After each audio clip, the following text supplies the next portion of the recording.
Welcome in once again, guys. We're here to feed.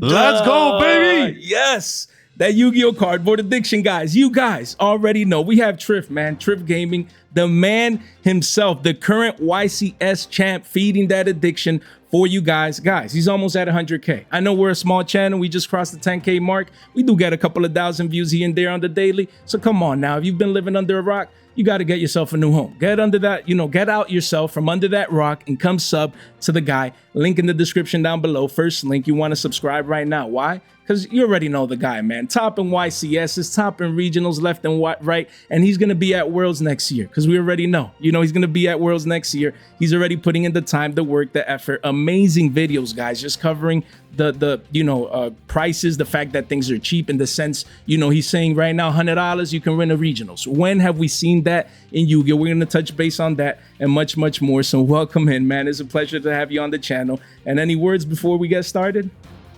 Thank you. What an amazing introduction. Welcome to everyone. And I'm excited. I'm going to be going over a bunch of things and meta implications, price implications of lots of things and market watchers out there.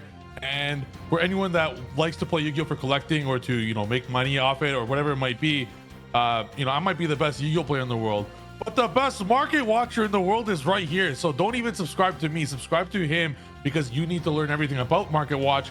Otherwise, how are you gonna get the value and knowledge on what you should keep and sell, etc.?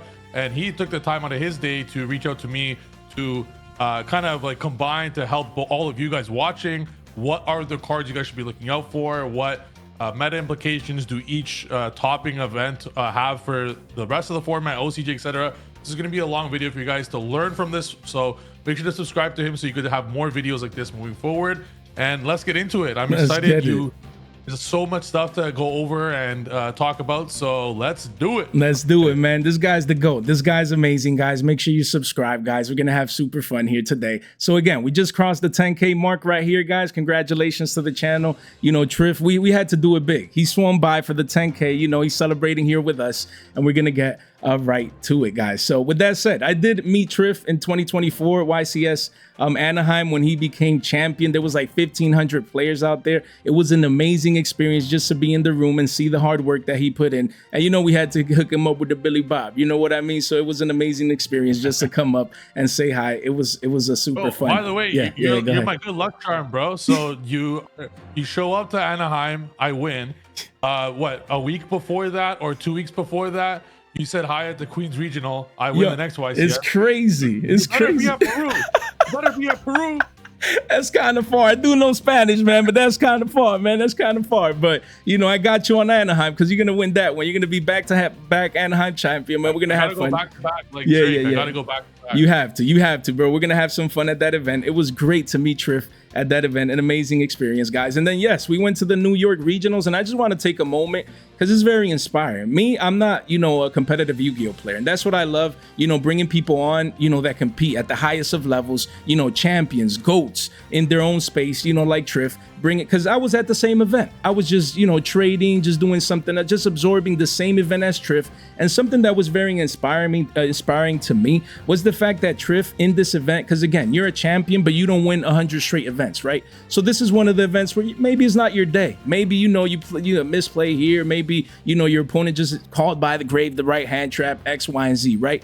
But what's inspiring me to me, 2 weeks later, he went from like, let's say a subpar performance to champion, man. That mindset, that the next man up, the next event up, I'm gonna destroy the competition. That is very inspiring to the community, man. How you can go from, just learn from Triff. Maybe today's not your day. Maybe you go to locals, maybe you go to regionals, you go to YCS, maybe you're close. But again, that next event, if you prepare, if you stay positive, that's what I took from this event. So I don't know if you wanted to touch base on what I just said. Yeah, that's very well said. The day before that, I was in Montreal regional. I was doing a double regional in Montreal and New York. Montreal, I went X2 round 3. Like, I instantly lost 2 rounds immediately. Never in my Yu-Gi-Oh life has that happened. A little upset at first, but I'm like, immediately, all right, it's all good. I can't win. I dropped. I went to New York. Similar result. 2 of the worst regional performances of my entire career. I could have sit there and been like, wow, what the, like, they're so bad. Was Anaheim a fluke? What is this? I could have been salty or upset. Not once would have you seen a frown on my face. This is Yu-Gi-Oh! Champions get up all the time. You can't just randomly have the best hands in the world every single tournament. I didn't even misplay. It just, everything didn't go my way for that weekend. That's fine. Guess what deck I took, guys? I took Yummy. Did I change my game plan? No. I took my exact same game plan that I did at those regionals. That's crazy. Took it to the YCS 2 weeks later and won the entire thing. That's by winning insane. 13 straight matches. So like, when you know your game plan's good, it's let's put this to football, for example. If a running football team, their game plan is to run it up your mouth. They're gonna run every single play. When things aren't going your way, you're not gonna randomly start throwing Hail Marys for 70 yards. Right. You're gonna continuously run the ball. Eventually, the defense will get tired, and you're gonna break open for 20-yard runs all the time. Same goes for anything. In fact, I even have stick to the game plan tattooed on me. Let's go. Because if that's your plan, if that's like your game plan, if you know that's your strategy, hey, I know my hand trap strategy works. I know it's the best way to play Yu-Gi-Oh! I just want X2 drop at regionals. I'm not gonna randomly drop it and play VS K9. A lot of people do this, by the way. They perform badly in an event, and or let's say they have a bad run of a week of losing at locals, and like, I'm gonna change the decks. Master your deck. If you master your deck, it won't happen. You're gonna have a weekend where you do win a few dice rolls. I lost like 10 of 11 dice rolls at those 2 weekends. You cannot let that get to your head. You have to move forward. And Vancouver was 13 matches. I won 10 of them against VS K9. I destroyed them. And the same thing could go for you guys. So that's well, you can never look at it kind of like negatively. Just look at it positively, get back in the lab and continue training, and it just won't happen. So that's what I recommend if you guys are in that state. Don't be sad, just move forward, keep moving forward. And that meme that's like someone mining, so like and they're like really close to like getting to the diamond, really, but then they go back. You guys know about 11 months ago I was about to retire from Yu-Gi-Oh! That's crazy. And in those 11 months, if I retired 11, 12, 13 months ago, whatever it was, dude, I would not have 2 championship rings right now. Like that meme is real. Keep training hard, even if it's looking bad. Just keep going. Eventually, you're gonna break over that hump and win 13 straight, and then win a YCS yourselves. Yeah, I mean, it just goes to show consistency, discipline, hard work, man. I was there at the event, came up to Triff, amazing guy, man, in person, always saying hi to everyone, and open himself up to collab. Just amazing humans. I'm biased, but I love the Yu-Gi-Oh community. And like he said, guys, if you're close, just keep at it. Just keep at it. Stay consistent. In whatever you do, competing in Yu-Gi-Oh, or if you're trading, with market prices, if your card's going down, maybe you have to wait a little longer for it to rebound, things of that nature. Just good things take time. So great analogy. Yeah, by especially Triff, for trading, because a lot of trading comes down to you're basically investing in a specific card. So if you're assuming one of the cards will go up eventually, let's say, for example, you guys really thought VS K9 was the best deck, and good old Triff here ruined your plans by winning a YCS. Let's say someone bought 1,000 Holly Sues. I don't know. This is an example here. Yeah. And it didn't win an event and they tanked because they didn't win.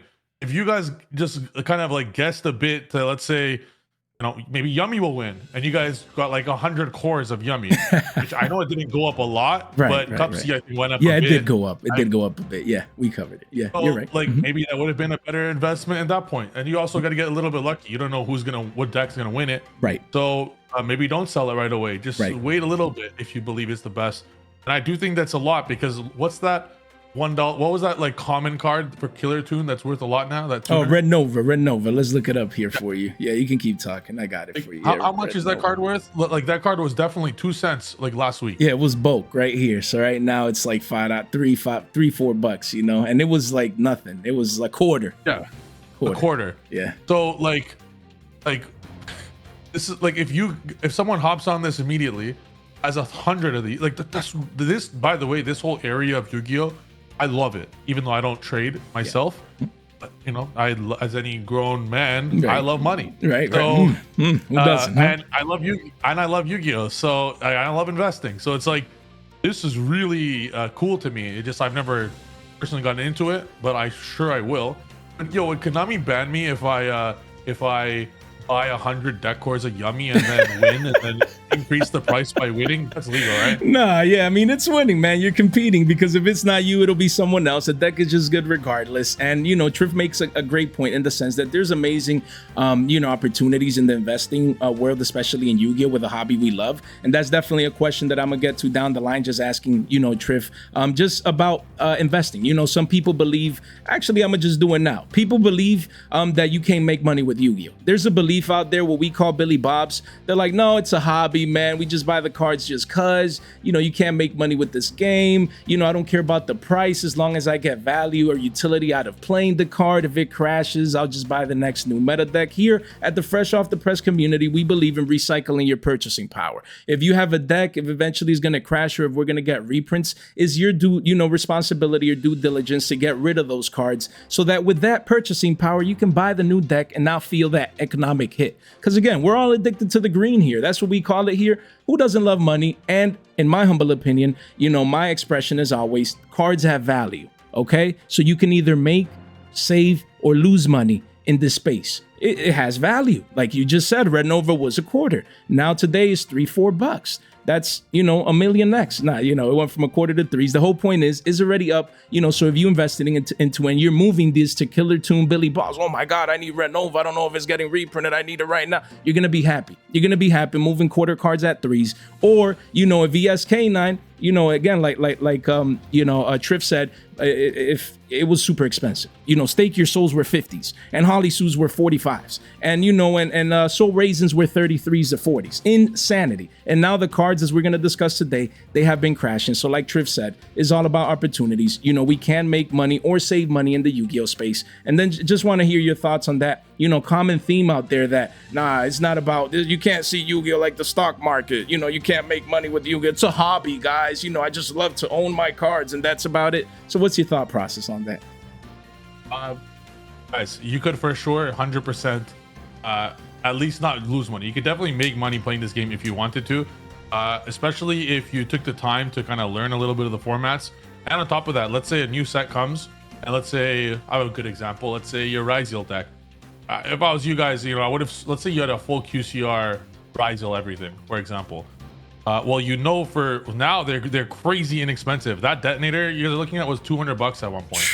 So if imagine you have a full Ryzeal pimped out full QCR deck, that's crazy. 12 QCRs, like 10 Q, like the whole deck. X Ryzeal's QC, the whole deck comes QCR. You know that Justice Hunters has 3 new decks that will be tier 1 for a while. Great point. Thank you. Like Thank this you. whole deck should have been sold probably a month prior to Justice Hunters even being legal. Thank you. So if you guys did that, you wouldn't have lost your crazy investment into this deck. Like, look, Sword Ryzeal 5. Like, no, that's the CR $5. Which one? Yeah, Which one? QCR Ice was 37. These were all, I think, near 100 to 200 each. Keep in mind, they were play sets, right, guys? Like X Ryzeal 25 QCR. What the? Look at like, that. That's $200, Triff. That's insane. That's 600 bones. If you had, that's 600. Yeah. Nah, man, that's crazy. 100, and then you multiply that again because you need the X Ryzeals. That's 1,200. Then you're gonna want the swords, the detonators, the duos. It's like over 2K. Now this whole you get a whole QCR core, especially off a vendor. Let's say you're friends with the vendor. Right. A lot of people would get you know, some good deals, maybe 70%. Right. Like you could probably pick this up right now of someone who has a very tough time selling it for probably $200 for the whole thing, 150 maybe.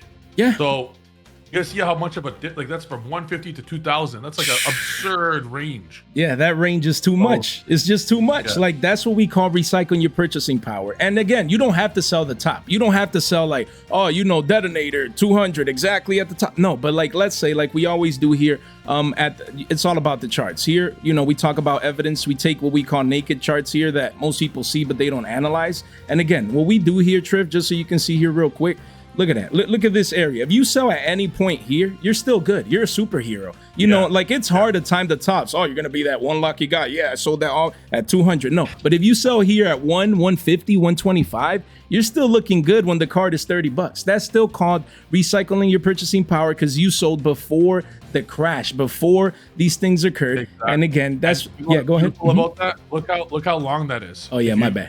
Yeah, I got you. Yeah, like, right here. Like that's for a lot. That's for the whole format almost. I'd say that's like 9 months of you guys having a good time to sell it. Literally a month prior. Like, I think it was when the fake ban list got announced is when this started to like. That's basically the whole format, guys.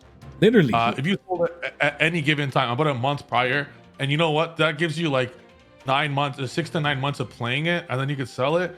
Or if you just keep it, let's say you do keep it, and I don't know, like you could definitely get a lot of great value in the game. Especially now, let's say when you do sell it, let's say the person who wants to get it from you guys, one of the most fun parts of Yu-Gi-Oh is trading at locals. Yeah, we're gonna talk about that. I'm gonna ask you another question about that too. That's extremely fun. That's very fun and rewarding. Like, we're not ripping anyone off here, but no. Let's say, for example, someone doesn't want to purchase this, but they have a lot of Justice Hunters product. Let's say they bought a case, for example. Well, you could then trade outright, let's say the value of that just in trade for packs, like boxes or case or whatever of Justice Hunters. Justice Hunters was one of the craziest packs. I never open cases. Sam sponsors me, so I just get asked whatever card I need, he gives it to me. Right. But I opened 2 cases of Justice Hunters, and I think it was 2K worth, something along those lines. My pulls were so crazy, it was near 3K value. That's insane. I know this won't happen every set. Like, some sets are shit. Right. But Justice Hunters was nuts. For 2K, I got 3K worth, like, and a Yummy Core, and then the Yummy Core plus 3K USD. That's insane. Like, you got the deck you wanted to play, you got $1,000 profit, and then you got your money back. Like, it's wild, guys. And again, if you use recycle, know how I got it, actually? No, go ahead. With the trade. I did not buy 2K worth. No way. That's wild. I'm gonna say this now you guys will hear this here for the first time on. No, actually, no, I can't say it. I can't say what I traded. I'll tell Jay what I actually traded for. Okay. I can't say it publicly. All right, that's fair. Yeah. It was a good fucking deal, I gotta say. Love to hear it, guys. Man, I'm astonished, guys. I'm a fan of Triff like you guys. I am astonished at how much knowledge Triff knows, about the markets and just the analyzing. Look, just this chart, knowing to sell a month before, knowing to recycle your purchasing power, knowing that you don't just have to sell for money, but you can also trade either for sealed packs, either for other cards that could potentially go up in the future as well. That is what we do here at the Yugioh Fresh Off the Press community. Recycle your purchasing power, use charts to your advantage because it works. We've done it time and time again. That's why we have 10K subs. That's why we continue to grow, because people are finding value in what we do. And it's amazing to pick off, Triff's brain in the sense of the market watch scene, because a lot of people, that's what I love about the Yu-Gi-Oh community. Like, I like to intertwine, different communities come together. People that, I don't do market watch, just swing by, look at that. Like, I never heard Triff talk about the markets like this, and I'm astonished. Amazing, just the analysis that we just did about the markets, and it's always interesting to pick just smart people's brain like Triff. So yeah, we're gonna get into a couple questions here. Let me just pull this up here real quick. Just allow me a moment here. Let's go ahead and just do this here real quick again. So usually when we have people on the channel, Triff, I like to ask them like their origin story, like where you guys came from, in the sense, why do you love Yu-Gi-Oh? What pulled you in, or was it pendulums that stole your soul? Like, why you love Yu-Gi-Oh so much? As most most men probably played Yu-Gi-Oh at some point as a kid. Like, men were once boys, like when I was a 5-year-old boy, I loved Yu-Gi-Oh. 6 or 7, 8, like as soon as it came out, and the kids out there on the playground would be having the cards. I never had the cards. I'll never forget how I got my first Yu-Gi-Oh card. I had a 2nd place track and field trophy. Okay, interesting. Medal, sorry, a 2nd place track and field medal. That's cool. And I saw someone have Basic Insect and Terra the Terrible. Basic Insect, 500 attack, 700 defense. Terra the Terrible, 1200 attack, 1300 defense, 2 commons. So I'm like, oh my god, Yu-Gi-Oh cards, like, wow, where'd you get them? And 5 cents, that one right there, Terra the Terrible. Another was Basic Insect, and then one of the kids was like, oh, I'll trade you, I'll give you these 2 Yu-Gi-Oh cards for your 2nd place track and field medal. You can't make this stuff up. So they asked for my second place track and field medal in like grade 2 or something, or whenever age it was, grade 4 or grade 5, or those 2 cards. And I said yes immediately. I'm like, oh my God, really? Are you sure? He thought he was pulling a fast one on me, trying to trade 2 common cards with nothing for my second place medal. But really, I pulled a fast one on him because even at the age of 10, I knew I'd be Yu-Gi-Oh! World Champion one day. Let's go. Let's go. It worked out, huh? Who won the childhood trade? Poor kid. His name was Billy Bob, boys. You guys already know. Billy Bob. Thanks to Billy Bob over there, I won 2 YCS trophies. I won, by the way, each YCS prizing is about $10,000. That's wild. Yeah, we're going to talk about that too. $20,000 in prizing, a whole 100,000 subscriber YouTube channel. All because of Billy Bob. Thank you, Billy. You see, guys? Where's Billy, man? Billy's around here. Look, hey, Triff, you need to confirm this for us. He looked like this, right? Right here. I know he looked like that. Without the shades, that's how he looked. That's how he looked. Love it, man. Love it. I appreciate, the feedback, man. We always love to ask people, that they're, again, why they love Yu-Gi-Oh! And things of that nature. So amazing story, guys. So, hey, let's buy these cards out because, they're going to have value now because this was Triff's first Yu-Gi-Oh! Cards right here, guys. So these are the versions to get right now. You guys already know. So how does it feel being a multiple-time YCS champion? Has it exceeded your expectations? Because a lot of people out there, a lot of Yu-Gi-Oh! Players, they on that grind. You spent years and years and years of sacrifice, just going to tournaments, going to events, grinding, dreaming of one day, lifting that trophy just like this, just having that moment for yourself, that moment where you show the world who you are, the skill that you have, the sacrifice that you went, not just to get to that point, but actually to follow through and get it done, get the trophy, get the dub, be respected, the reputation that comes with it and everything else. So just want to hear your story in general of how does it feel now to be a multiple 2-time YCS champion and just based on the expectations that you had. Exactly as I expected. The law of attraction is very real. For a whole 5 years while working a full-time job, this would be my everyday. I was working full-time midnight shift. It was one of those jobs like you don't really need to think much. You just do your job. So I would go there for 8 hours and literally, I don't care how corny this sounds, I would think in my head like, my top 32 opponent, I'll be Avery Foster. I will beat him by top decking Called by the Grave. Okay, next round will be Jibril. Awesome. Like I would literally that's how I would pass 8 hours of time. And that exact moment, by the way, is how I beat Jibril in Anaheim. I topped that Call by the Grave for his dimension shifter. That's insane. So, that's wild. The law of attraction is very real.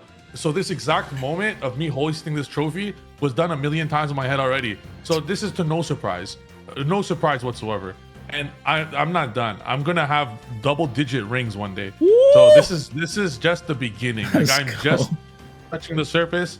Before, funds was an issue for me to travel to events. Otherwise, I would have got my first chip way earlier. But now that funds is no longer an issue to travel to events, I will be going to every single event humanly possible. I have 7 lined up in the next 3.5 months. Insane. So I do not intend for 2 to. I will not stop at 2. I will not stop until I beat Jesse Cotton for the most rings. Jesse, man, the champ. Yeah, man, love it, love it, love it. And it's all about the mindset. Go ahead. Yeah. To answer that question, it's exactly like I thought it was. I went through this millions of times. It's exactly how I thought it was. Not surprised whatsoever. It's about time, and there's much more to come. It's expected and planned. This is no surprise. No, you see, guys, and more to come. Look, we're just going to get into the event just here. But again, where does your speak into existence confidence come from? When you were going to that job 8 hours a day, obviously, the money helps and the traveling and the notoriety and the reputation, but just that mindset, like you said, law of attraction, but where does it come from? Is this self-inspired, like just to hear about, because a lot of people, that's what they get from you. Just that self-confidence, just, I'm going to do it. It might not be now. It happened when it happened in its due time. Good things take time, but those moments where you're like maybe self-doubt back then, as we're humans, we're like, damn, is it really gonna happen? I'm thinking about it. I'm going to this shitty job, and just that self-confidence, where does it come from? Because we can all learn from that for sure. Yeah, preparation. It becomes impossible not to be confident in yourself through preparation. Like everyone, seriously, doesn't matter what you're doing for a job. Doesn't even need to be Yu-Gi-Oh. I'm using Yu-Gi-Oh as an example because that is my outlet of being the best. So it could be for anything in the world. Look at any guru ever. Success leaves clues. They all say the exact same thing. Conor McGregor, I know he's in this, like, he's a crackhead now, okay, but in Conor McGregor's run, when he was doing what he did, his 2016 run when he was the GOAT, listen to everything he had to say. That guy was my hero at the time. It's extremely unfortunate what he is now. I hope that does not happen to me when I become a billionaire one day. No. Because I know I will. It's a matter of time. Yeah. Like, every guru, they leave the same clues. When I was working it for 8 hours at the job was shit. I would sit there for 8 hours. They allowed headphones, so I'd have my AirPods in, and I listened to, while going through in my head how I would win all these events thousands of times, I would listen to motivational speeches or books that help me get better, and it's just engraved in my soul. People like Eric Thomas, it's a real thing. This is how I also got through studying, and it's engraved in my soul. It's almost who I am as a person. I cannot lose. And now fast forward, let's say after working those 8 hours, by the way, when I'm done the 8-hour shift, I don't go home and just hope it happens. Oh, please let me be a millionaire. No, I put actual action. Like, that's just a little bit of it, is knowing that you're going to be the guy and learning. So after the 8 hours, I would have 16-hour days. It was 8 hours of work, come home, 8 hours Yu-Gi-Oh. I would stream every day. I would stream every day while after my 8-hour shift, while playing Yu-Gi-Oh, while editing myself because I didn't have the money at the time, while filming my video after my stream. I would walk exhausted, and I had to share a car with my brother. Wow. I would like walk 30 minutes from where I was working to my family house. While walking, I was walking triumphantly, like, yo, I worked 18 hours today, and I'm walking triumphantly with a smile on my face, like, I can't wait to do it tomorrow. I will achieve this one day. I go to sleep with a smile on my face every day, and there's no like getting tired or whatever. It's triumphant. This is your life mission. Like, you cannot get tired doing this, like, especially when you start to see some results. When you see no results, it's very difficult. When I did this, bro, I was doing this literally, by the way, when I was at 10,000 subscribers. That's wow. Yeah, like at the same point, huh? Like 100% at that same point. If we eventually go back to my channel, you'll see around when I had 10,000, however old that was. That's specifically when I started to do this. I don't know how to check when I had 10K. Yeah, it's hard. It was, I knew it would come, and I would just do it every day. And even if I was tired, like, I would never sacrifice. I would sacrifice hanging out with friends. I would sacrifice. I felt addicted to PS3 or PS4 at the time.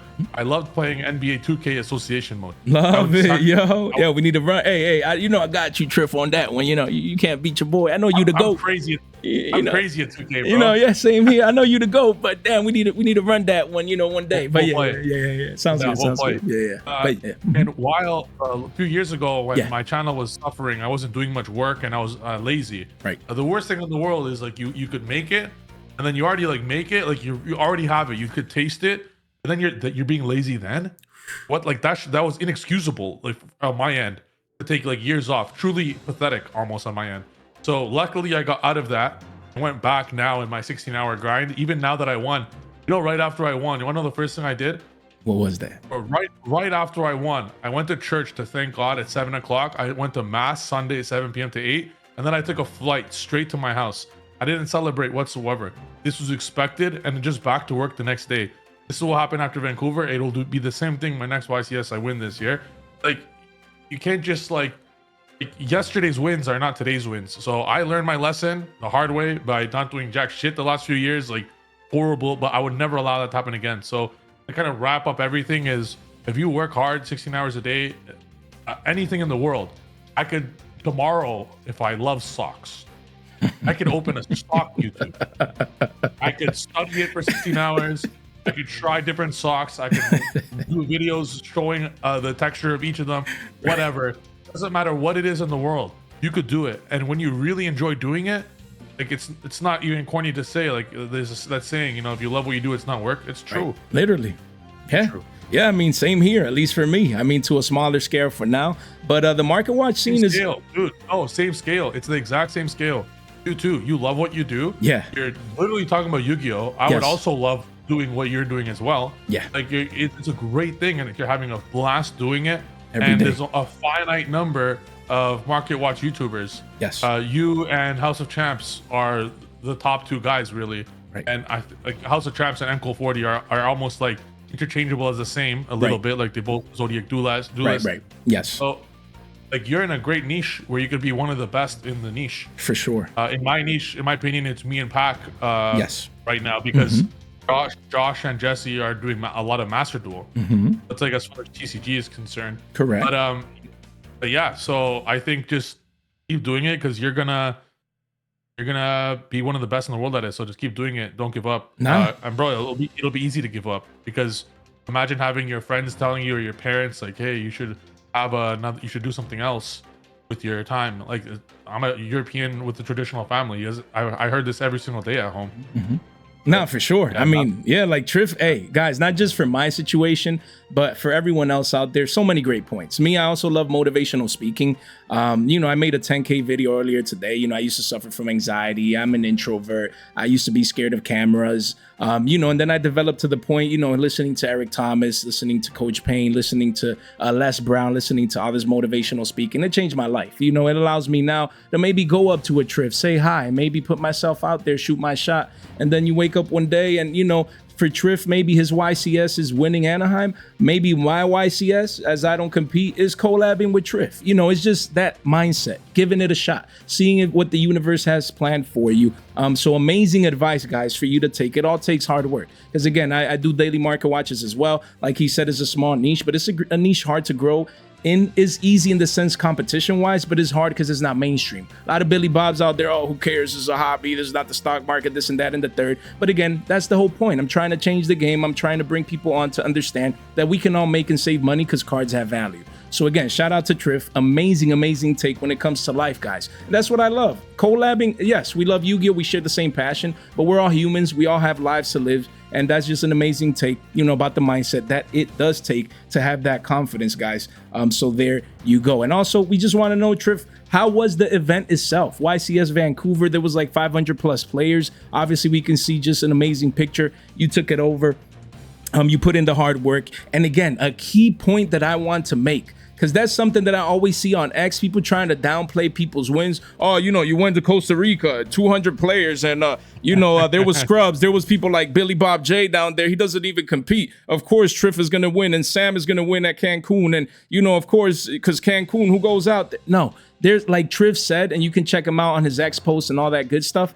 He says there was pro players in the top 8. Like, it's not like willy-nilly scrubs out there like trying to make, no, it's not luck, guys. You have the Jesse Cottons of the world. You know, you have the Arenas of the world, you know, the Triffs, all in the top 8 competing for that prize. At that moment, it doesn't matter if there was 500 or 5,000 people. At that moment, you're competing with the top tier Yu-Gi-Oh players out there. So again, we just want to know what's your thought process on that, and also just the event in itself, because, you know, not many people went to Vancouver. It was in your home country. So let's just hear about that experience.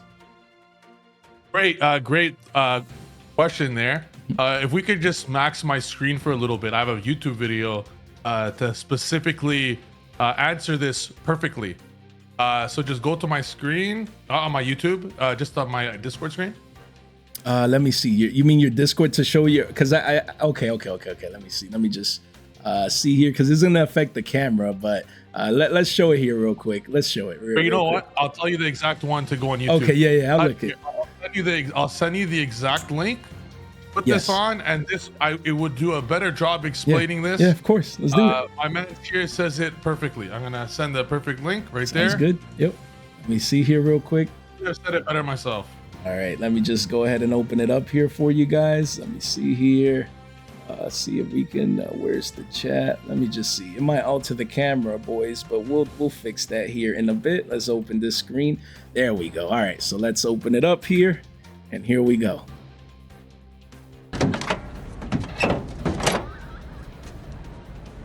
Ask any racer, any real racer. It don't matter if you win by an inch or a mile. Winning's winning. Winning's winning, baby. A win is a win. Here we go, Doesn't guys. matter how you do it. Here we go. A win is a win. There we go. Well said. You can't say any better than that, you know, because again, like he's been saying, and again, it's not just, even if the pro players are not there, I agree with Triff. Like if he wins a YCS Vancouver, there's 500 plus people traveling, grinding, you know, they're going through that same grind in their shitty jobs, you know, trying to make it, you know, telling to themselves, it doesn't matter if it's a 200, 300, 500 player YCS, I want to win that competitive event. And, you know, yeah, so how was the event, you know, in general, the experience being there, you know? It was great. If you look at the Anaheim one that I won, there was over 2,000 players for Anaheim. Vancouver, I believe, was 560. Yeah, right here, 560. But they were both the same amount of rounds. You know, you got to win, well, give or take one round. In order to win Anaheim, I had to win 16 rounds. Insane. In order to win Vancouver, I had to win 15 rounds, with top cut included, like all the Swiss rounds and things. Yeah. So that's a lot. And you know, so Vancouver was nice that it was in my home country. Vancouver was rainy like crazy. Vancouver's a beautiful city, truly beautiful. My first time. And by law, I'm Vancouver's mayor because I won the YCS. Love it. You guys are speaking to the mayor of Vancouver here. Shout out to Triff, man. Love it, love it, love it. So yeah, I mean, on that same note, you know, obviously Yummy took over YCS Vancouver thanks to Triff. Kasim Hakim here, second place in the finals with Triff. Shout out to Yassine. We collab a couple months ago, making that top 4. You know, Christian right there, amazing, taking the deck all the way to top 4. So those were the 3 decks, and then Vanquish. So again here. So again, we talked about the experience just in general, but competitively speaking, just facing, you know, 13 straight, facing VSK9, you know, 10 straight times, winning all that, showing that Yummy is the best deck, because the next best Yummy deck, at least at this event, was top 8, didn't crack into the top 4. So you proved, obviously, the pilot matters. But yeah, go ahead. No, it's crazy. Me, if you look at top 8, me, Jib, who was Gabriel, shows there, and Mario, we've been training together for this Yummy deck for the whole format. It is not a surprise that the 3 of us top 8'd. Like, success leaves clues, you know? We had the exact theory on everything.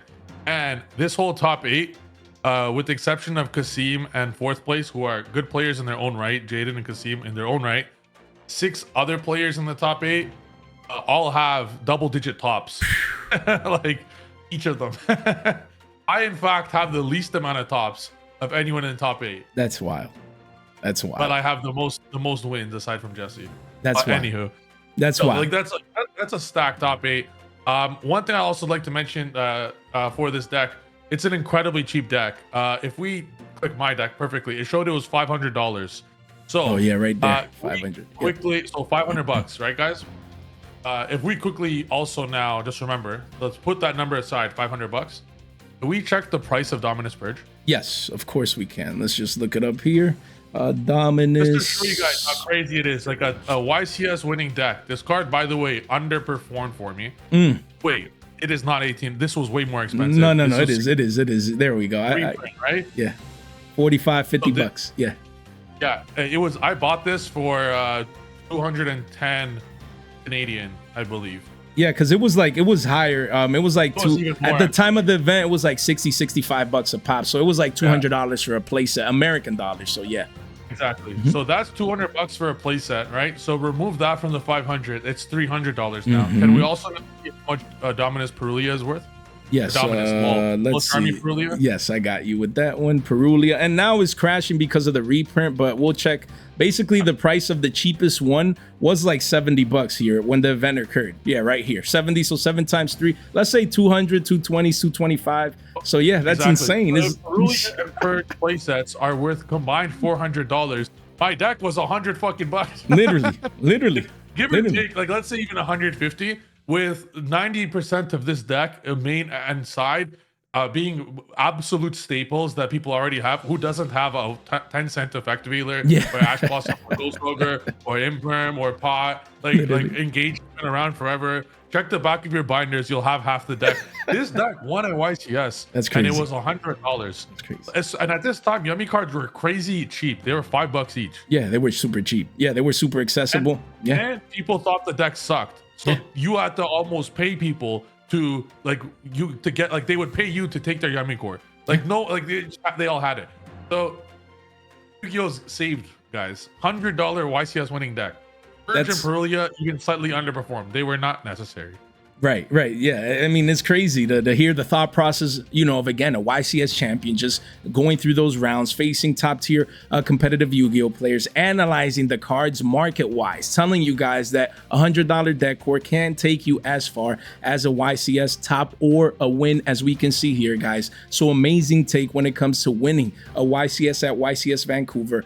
Just amazing to see, you know, just this story, how it continues to develop, and you're definitely an inspiration for all of us here in the community. And then what are your thoughts on the new YCS pricing structure? Because you did mention earlier that right here that, you know, it's about $10,000 worth, like if you win an event just based on, you know, the another verse, where is it? I think it was here, like the another verse right here, the actual prize card, and then now you have the Feg Veilers and the card troopers. So the fact that Konami went ahead and added this to YCS's now it's not just for the reputation, it's not just to fulfill a dream, it's more like also monetarily speaking very fruitful, as you would know. So let's just hear your thought process in your personal experience, but also for the community now being able to compete for these prizes. Yeah, so I'll explain now why it's way better. So to win an event is very difficult. You're facing off against the best players in the world, and you no room for error. If you breathe funny, you lose. You cannot make a mistake. You have 4 judges staring you down that if you take even 10 seconds too long, you get a full-fledged loss. So it's very difficult to win. You have to be the best of the best. So before these extra prizings, the only real winner is first place. Even second place that used to not get jack shit. Second place would get a $1,000 prize card with a few little stuff here and there to up their pricing maybe by then to about 2,000. I spend more than that before I was sponsored to go to events, have a normal good weekend. Like a hotel is $1,000 for the weekend. Hotel's 500. You're spending 500. Like it's such a neg Just to be there. now. Just to be there. I'll tell you now, guys, why it's way better. If you finish if you finish day 2, get a promo pack, which is worth give or take around $100. Okay. Depending what you pull. So it's already like an extra benefit. Okay. Each of the mat and each of the things slightly went up in value a little bit, like the side things. Immediately once you get top 32, you get that mat I think is worth what, 150 or 200. So that's immediately something extra. If you get top 32, you get a card trooper, I believe. Yeah, you get the card trooper, which is about 200. You get sleeves, which are worth 100. So in total, just for topping, you get about $500 worth as a like extra. Not bad. Now you get into top 16. Now we're talking. The Feg Veiler is over 1,000 USD easily. You could sell for easily, plus all the pricing that was mentioned. So you get the 500 plus about easily 1,000 USD for the Veiler. Now we're talking. Now it's something extra. Now you enter top 8. Top 8, I think, is when they start giving out Steam decks. So now you get, let's say you get top 8 now. You get that same $500 prize. You get that same 1,000 USD Veiler. You get a $700 Steam deck, and then you get extra sleeves on top, which are $100. And you get the dice, which are worth about $200 as well. That's wild. So, and now you enter top 8, and sorry, top 4. You get the exact same thing I just mentioned, plus the super rare prize card. So like now you're talking about second place, third place, fourth place. Now gets around $5,000 worth of price. 4,000, I'd say, worth of pricing, as well as the glory, which is untouchable. So you get about $4,000 to this point. Now you win the event, and I sold my prize card for even cheaper than it's worth, because it's the first one. I sold it for 5.5 USD. That's wild. So if I sold that for 5.5 USD, I saw the Veiler for 1.2. Then you get the Trooper for 200, my promo pack 100, my mat for 200, the Steam deck. The Steam deck I sold for 500. That's crazy. It keeps stacking on. There's more small shit like sleeves 100, mat 150. The dice is the only pink dice set ever, so you could create your own price. It doesn't exist in the world. There's no pink set anywhere. I was even debating holding it, because if they never had pink set anywhere in any YCS, if they never release it again, these dice could be worth $1,000 in the future. So I was debating even keeping it, but someone really wanted it. I sold those for a few hundred. So it's like this really stacks on. On top of that, if you're at an event that gets streamed, for example, my YCS Anaheim. 1 second. Yeah, take your time. I'm gonna break Yeah, bring it on. Bring it on. Seen. Beautiful. Let's see that mat, guys. And while he goes there, I love the insight of someone that has done it. Just did it. Just went to a YCS, guys, and got the performance, got it done, made it happen. And then the prizing. Now people are not just going willy-nilly, like, oh, we're going to have a good time with our friends and to compete. And let's see if we top just cause the reputation, maybe a play mat in a deck box, maybe, a prize card that is really hard to get. But if I made day 2, I don't get anything, this and that in the third. No. Now Konami, we need to give them credit. Why? Because now they have a pricing structure. Yes, is it still hard to get? Sure, that's how it's supposed to be. When you compete at anything in life or in the world, you need to put in the time to work the effort, because that's why the prize is worth what it's worth. That's why there's people out there that pay that amount of money because they want the card. And again, it's scarce. They love the stamp. So Konami, I believe, did an amazing job with this pricing structure. And like Triff said, he actually got it done himself, as we know, as a YCS champion. $10,000 is a lot, guys. $10,000 is a lot. Of course, that's for the top prize, but even if top 4 or even top 8, you're talking about hundreds of dollars that not just can only pay for your trip, but also where you can actually make money going to these events. So let's see this beautiful mat right here. You guys ready for this? Imagine the aura boost when you pull this up at regionals. I literally pulled this up at regionals. I'm like, put your mat away, we're playing on this one. It's the literal champion that is played like on stream. And it has champion engraved with the exact day that I won it's Anaheim. That is a beautiful mat. Look at that. Anaheim, the blue with the red. Put it in retrospect. 1 sec. Yeah, you're good. Wow, guys. Yeah, it's too far. So the other mat that they give you is about a quarter size of this. Like this is like the size of me. Yeah, that's like the big one. Yeah, like the big one. Huge. It's like a triple mat almost. Like that's it's diagonally bigger. Right. Sideways, length, everything. That's insane. So I pull it up. I'm like, we're playing on this. Yeah. And he's like, they're always like, okay, 100%. Oh my God. Can I take a picture? Because they just want to take a picture of how like crazy it is. Yeah, like that experience, right?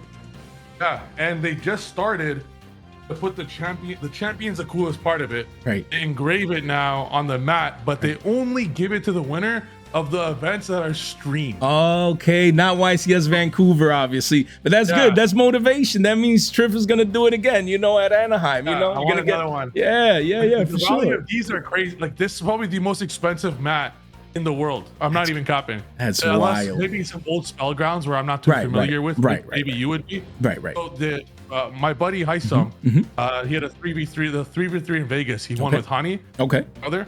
Yeah. They sold that one without champion engraved on it for 800 USD. Or sorry, 900 USD at the event like this. Yeah, just quick. Imagine if they would have held down to. Yeah, it has champion on it. This one I am not selling because it's like I sold my trophy, by the way. It's funny how those things sound though. Like, I don't mind selling my stuff that's at home. But to pull this out in a duel is like ultimate aura. It's even better than playing fully QCR everything. No, they just lose right there immediately, right? They're mentally, mentally they're like mentally they lose. They're asking me to take a picture of my mat like they're defeated before we duel.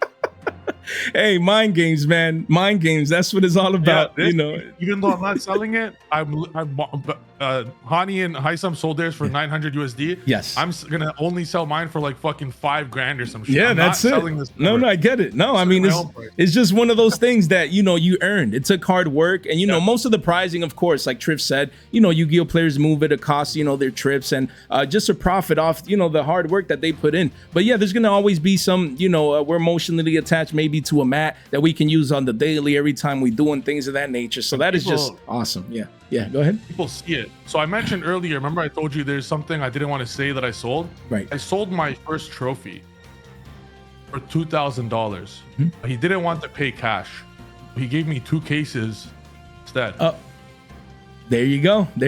And the trophy, became 2 cases, became another trophy. And $10,000 more worth. It adds up. That's called the snowball effect, guys. That one trophy got him another trophy, a new decor, that he used to top again, and the cases of cards as well. And it's a snowball effect, guys. So again, competing, you can make money just by competing. It's extremely hard and extremely difficult though. But that just goes to show there's value everywhere. There's value now in competition thanks to YCS pricing. There's value, you know, with core sets or side sets if you invest right, or penny stocks like we like to talk on the channel, and reprints and things of that nature. So amazing experience. We appreciate you sharing all those you know, experiences and just the thought process behind YCS pricing. And then for the general average Joe called Billy Bob, again, do you think travel costs for events is still worth it for most players? Like, even if they don't top, like, you know, to still go to a YCS and go up to Triff and say hi, come up to me and say hi, you know, see Sam there in person, or you seen, or these top tier, you know, competitive players and content creators, you know, for people spending their hard-earned money, if they don't top, let's say they don't make day 2, do you think as a Yu-Gi-Oh fan, these YCSs, especially the ones that are big and stream, is still worth it for the average Joe? 100%. YCSs are crazy. So let's say you live in America, okay, just as an example. There is so many. Fly from state to state is cheap as fuck, by the way. Like, this makes me almost want to move to somewhere in the middle of America. Right. That way I could just go to every single of, like, geographically, you're in the middle. You could kind of go to everything. Yeah, everything. I was debating, dude. Seriously. I need to tell you, Triff. I need to tell you, I live in Orlando, Florida. And YCS Orlando was epic. It was like 2,000 plus players. I think it's the biggest YCS like on US soil. Like, that was right after Anaheim. I topped that one.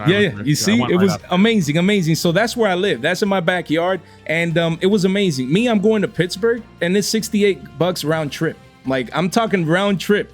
I fly on them yellow planes, man. That's almost by Canada, bro. Yeah, literally. Fuck? I'm going to Pittsburgh for $68. I can like show you the pic later. And I'm gonna be there. I'm gonna go up to Triff, say hi, you know, give him a big fat hug, thank him for collabing, and I'm gonna have a good time. Triff is gonna, you know, top or win the event. Hey, easy, $68. Yeah, $68, Triff, easy. You'll be going to all these YCSs, you know, and you won't even feel it economically. That's why I'm there, and I don't compete. I just go, you know, to cherish the community, to trade, and just have a good time and things of that nature. But yeah, that's a good point that you make. So overall, you know, if flights are that cheap, right, like me, I don't go to compete. And yeah, maybe I trade, but you know, I absorb the event. I'm there. I go up to the vendors. I see people. I go up to a content creator. I'm just absorbing, you know, trading or doing this or doing that. You think it's still worth for people, even if they don't top, to at least give themselves a shot? Yeah.